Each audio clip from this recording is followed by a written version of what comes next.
Yes, it seems you've gotten what you've always wanted. You wanted an exemption of pension funds from the debt exchange program. I understand you got that yesterday.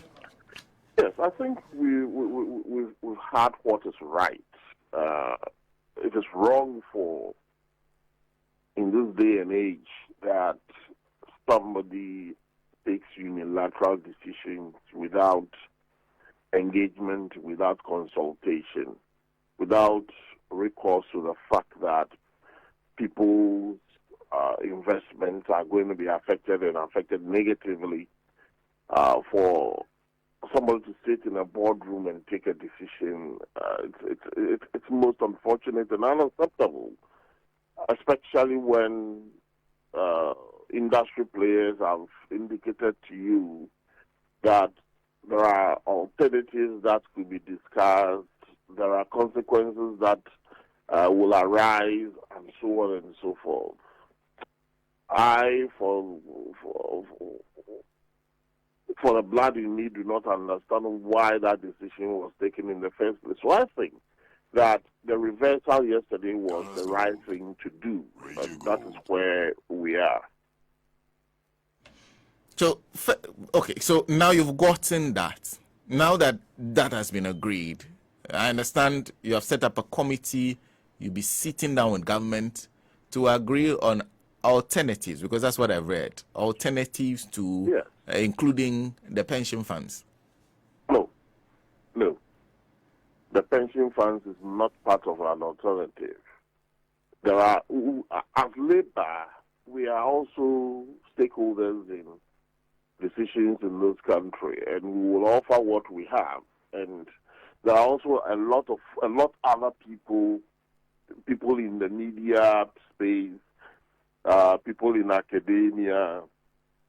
You know, am I talking to Sena? Yes, you are.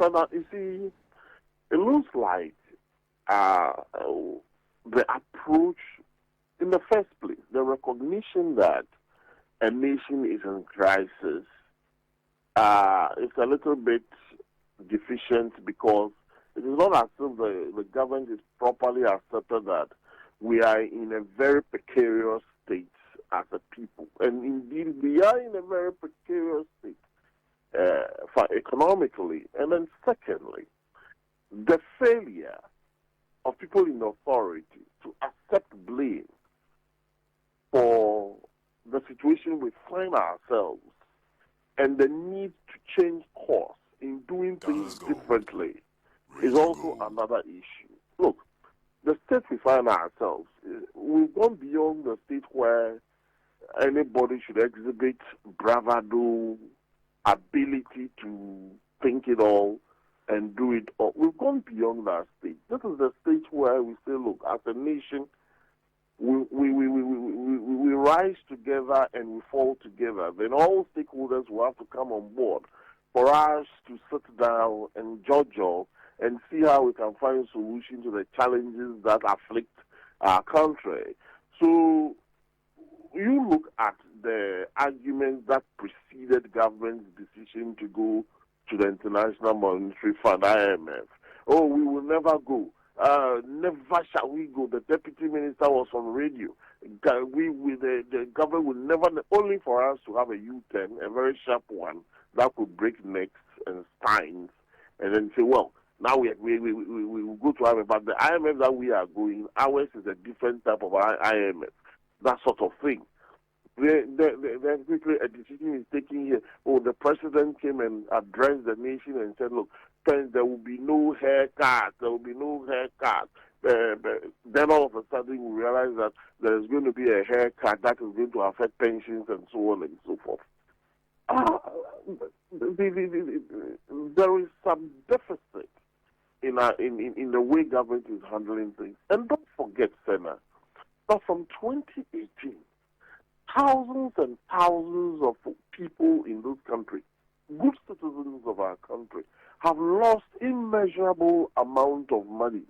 From 2018, the men's gold failure, the Parkwesi Indum industry failure, the bank situation where people have invested money in very in institutions that are known by the Bank of Ghana and then the Security and Exchange. All these issues are known. People have lost money, and all these people, look, all these people have gotten away with it. Tell me, one single person who is being held responsible for the fact that thousands and thousands of Ghanaians have lost money. Look, organizations, quasi-organizations who have that invested their monies into various instruments have lost money, and the nation thinks that it can just go ahead just like that, and nobody is talking for these people, right? And I sat down and I think that maybe this thing was orchestrated intentionally. Then we come to 2022. Then all of a sudden we are told that we are in crisis, a crisis that resulted from reckless and unbridled borrowing of money that have not even been put in any useful venture to give returns to this country. That the nation is now reeling on its knees. And then you come and tell the people that, yes, the nation is reeling on its knees, and then we all have to bear the brunt. And where does this happen? And how come that Ghanaians have become so docile to accept this type of thing? You know, in a very uncomfortable state of silence, we all accepted it as if it is the norm, and then we all can go ahead with it. I have difficulties in understanding this. So, and then again, this culture of pensions. So that if you recall, in 2008, 2009, 2010, labor in this country have been fighting government upon government. Now look, the SNIT pension scheme that we have, taking care of tier 1 and tier 2, was not even what SNIT was actually leading us to death. So we fought and said, look, we are now going to have a first tier, second tier, third tier. Second tier and third tier will be our own pension scheme that will manage ourselves, and we take government hands on it. We'll have trustees will invest and invest prudently. So we have tier 2, tier 3. Now people are having the culture and the spirit of investment to take care of their future. You come and tell us that this is the means by which we are going to solve the economic quagmire we find ourselves. Therefore, you're going to take the interest of the next year, 2023. There will be no interest on bonds that you foisted on us. So don't forget, government owed a lot of temporary pension funds and pleaded with government, the workers, that we do not have money. Therefore, we are going to convert our obligations to you into financial instruments, so you have to buy bonds. We agreed at an interest. All pension funds money is in bonds to a set of 81%. You brought in Dachi bond and so on and so on. Trying to come and tell us that the bond that you bought, I will not be able to pay, therefore there's going to be a haircut on it. Where does this happen? So for me, I would say that it is the right decision that is happening. And government cannot say, when the instruments mature, they are not going to pay. They will pay. We will make sure they pay. Because if they don't pay, people are going to suffer. So that is where we are, Sena. But I want to find out, what is this committee supposed to do? Has a committee been established? And what is it supposed to do? For me, my satisfaction is in the fact that pension funds are not going to be affected. At the end of the day, they want to solicit from the committee. Look, if I am called, of course, I'm not going to lobby. If I'm called to serve on any committee, I will. But then this is what I will say. Uncomfortable as it may sound, this is what I will say. That government cuts down on its size.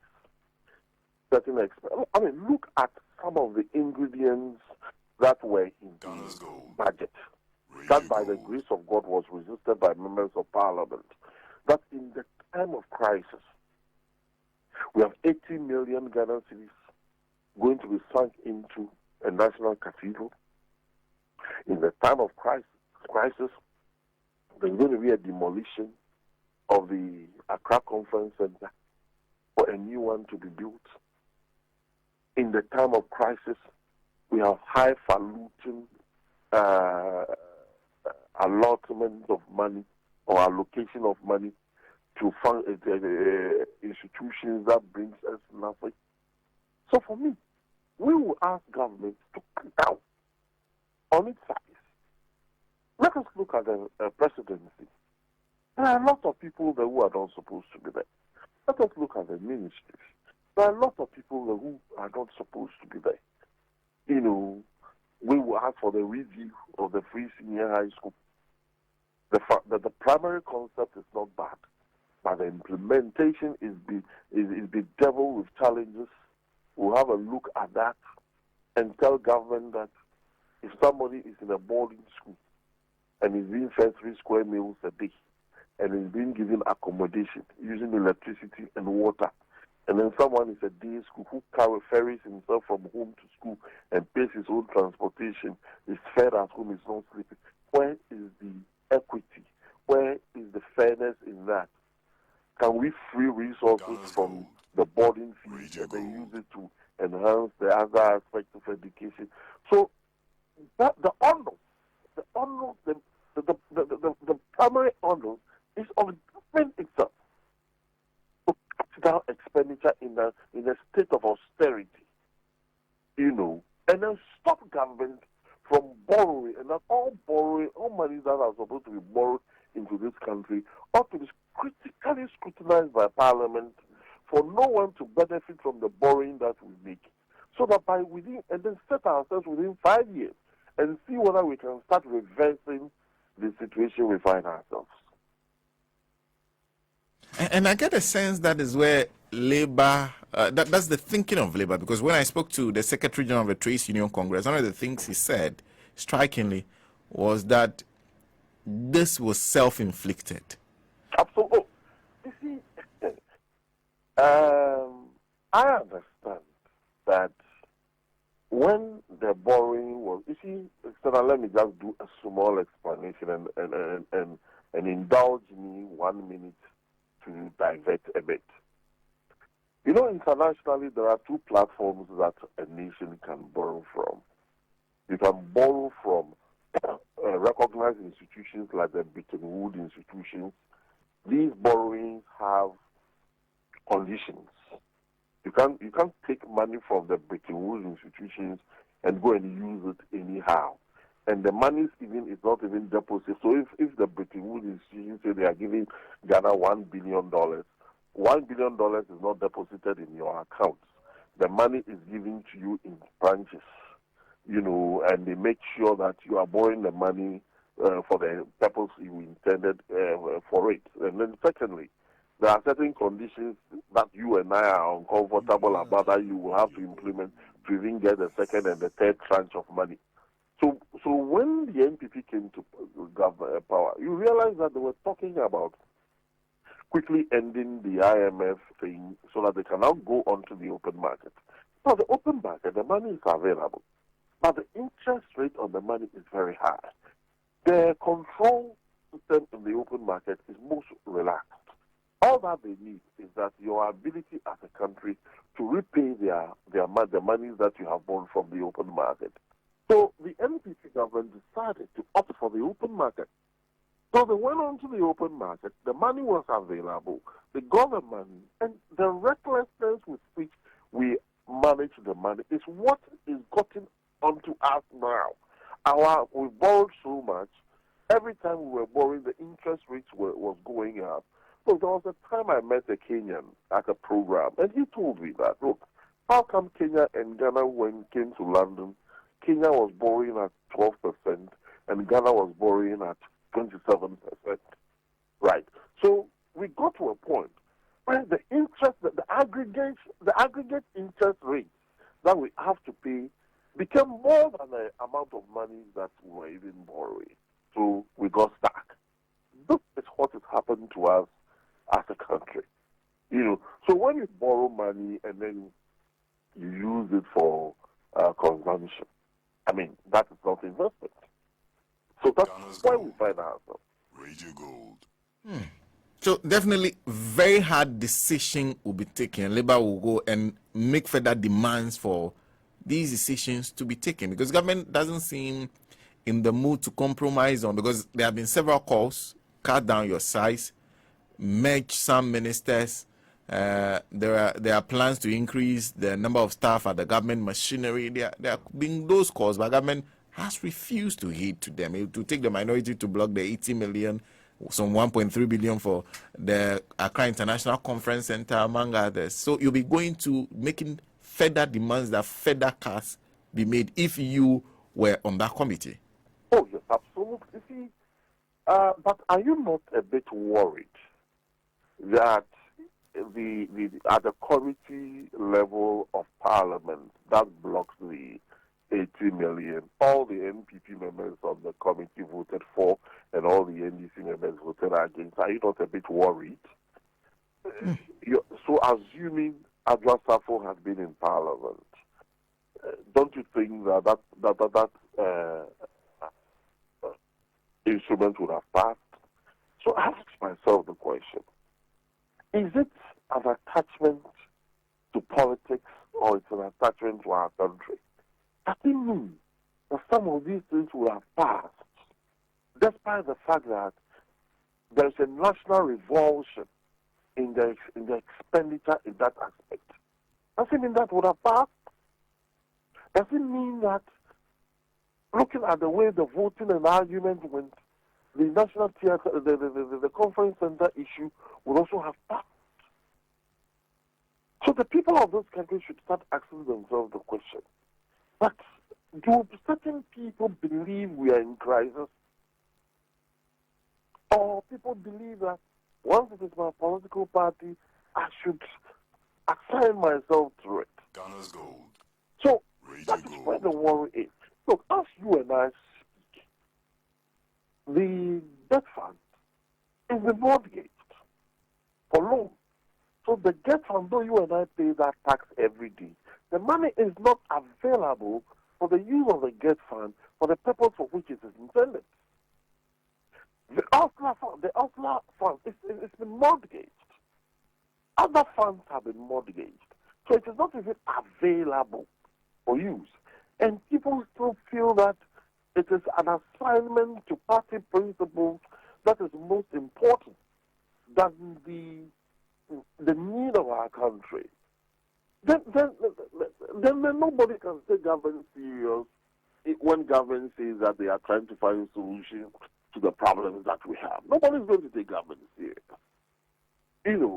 So for me, that is where labor is going to come from. And let me tell you, a lot more people, even within the New Patriotic Party itself, are beginning to ask questions. But where do we think we are going, and why are we tolerating those nonsense? The numbers will be increasing. The people who are going to start speaking from within the NPP are going to increase, because they go back to their constituency. Parliament is broken down is closed for Christmas. They are going to go down to their constituencies. The last time they went to their constituencies, they came back and then they took a certain decision. They are going back to their constituencies. People are going to start talking to them. People are going to really, really come at them, and then you check the way they will behave when they come in January. They need to talk in tune with the sentiments and expectation of their people. So Labour will go, let government see these realities. Government needs to change course. If government does not change course, government will be worse for it. Thank you, Mr. Kabonu, for speaking to me this morning, and I also like to say a Merry Christmas to you once again. Sena, before I leave, can I just make a statement? Please go ahead. This should also be a caution to the NDC. Okay. In their campaign to the people, not to come to the people to promise them unbridled freebies. It is this same unbridled freebies promised to us by the New Patriotic Party that we accepted and voted for them. That has brought us where we are. And that for the last, thank you again for the Merry Christmas. But I want to find out whether you are Sambalat or you are Tobias. taking us to 7 minutes past 8 here in the studios of Radio Gold 90.5 FM. We are continuing our conversation with Labour. They insisted on the exemption of pension funds, and yesterday, government agreed to that. They had a memorandum of understanding that involves setting up a committee that will also look at other things that can be done to bring Ghana to debt sustainability levels. Professor Ransford Gyampo is General Secretary, University of Ghana branch of UTAG. Thank you very much. Good morning to you. Morning. I hope you're well. Yes, I'm fine. Thank you very much for speaking to us. Like I said, exactly how did you secure this? You insisted in the press, and you were still able to get government to agree to your position. You said we did what? I'm saying that when you were speaking to us, you insisted that this was your position. Yes. And you got your way. Yes, but I belong to Labour. I seek to lead Labour Union. And if you are able to get Labour working together without allowing petty partisanship to divide their ranks, and they are serious force to reckon with.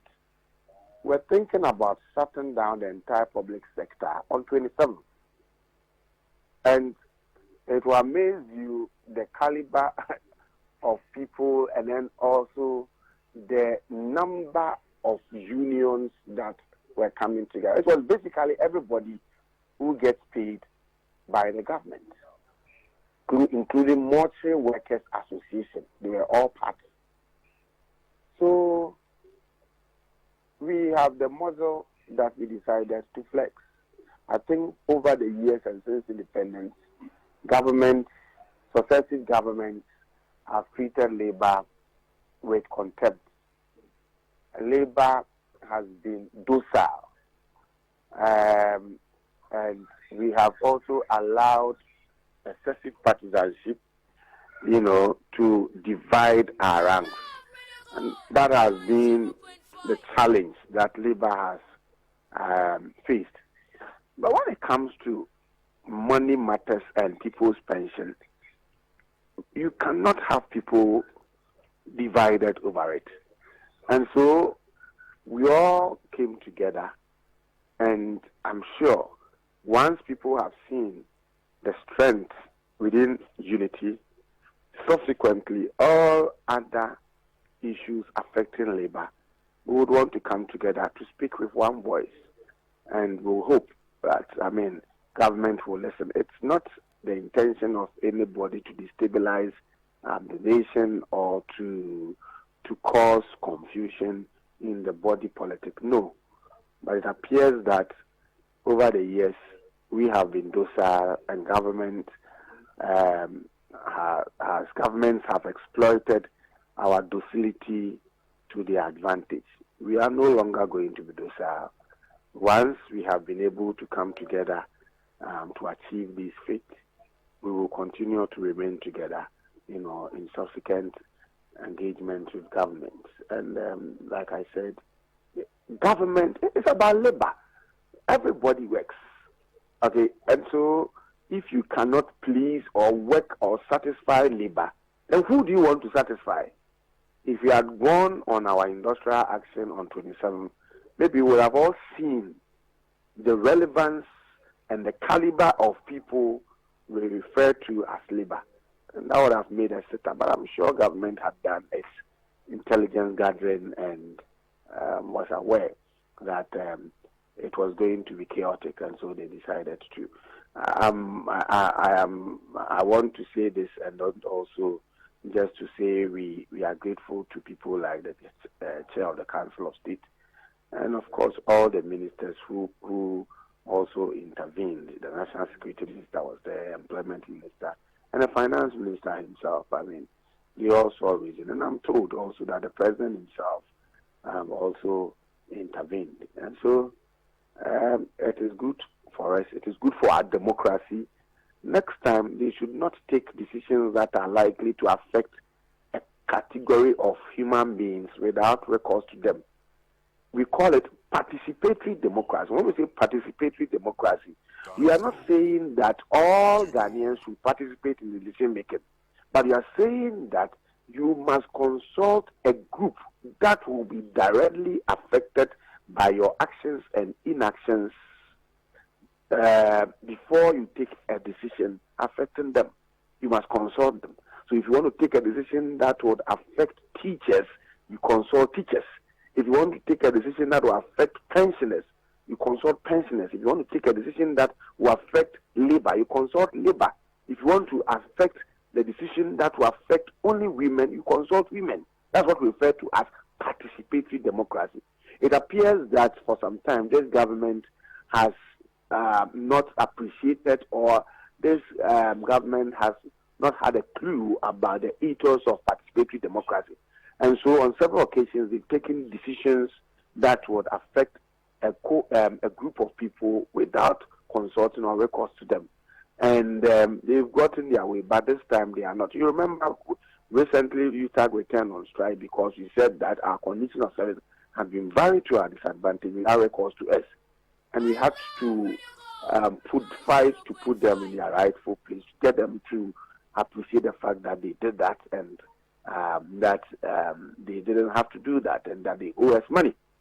And they had to put in place an arrangement or a plan to pay us for whatever they've done. So it appears that we all had a lot of hope and confidence in this government, particularly as far as its democratic credentials, were concerned. But some of the things it has done have tended to make them look quite undemocratic and unappreciative of the ethos and the principles or tenets of democracy. You cannot take such a major decision in salvaging an economy without consulting the people who are going to be affected.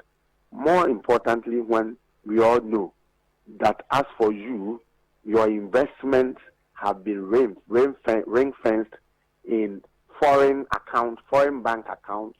As for you, your retirement and pension packages are safe. You are keeping yours, and you want to dip your hands into that of poor and ordinary workers. It wasn't going to happen. I am wondering how they thought it was going to happen. It was never going to happen. We were going to fight it with our blood. So I am happy that the government has listened. I commend them for listening. We are appreciative of them. And I will hope that going forward in taking some of these decisions, look, we all believe that we must sacrifice. We say we are going to now engage them in discussing the way forward as to how, whichever loopholes or shortfalls may have been created by this decision, how those shortfalls will be filled. And when we get to that meeting, and when we are part of that committee, we will tell them the kinds of things that they have to do, so that they themselves will be sacrificing first. And when they sacrifice first, and their sacrifices are not able to make up for the shortfall, then we would also think about what we all can do. But the sacrifice will have to begin from them, and we'll make specific recommendations as to what they can do. And so that is what you're taking to the committee level, the demand that lead through sacrifice yourself. Is that to say you're not seeing a lot of that from them?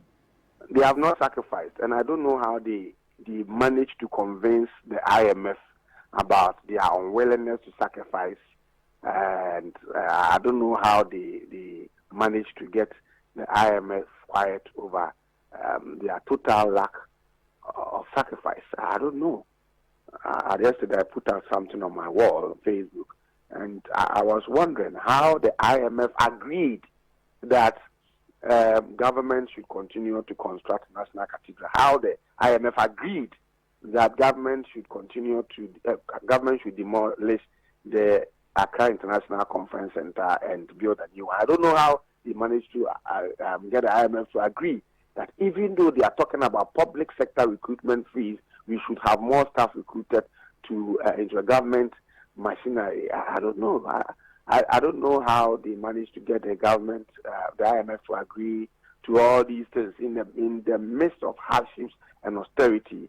I don't know how they managed to get the IMF to agree that they should continue with their opulence and ostentatious living while the ordinary people suffer.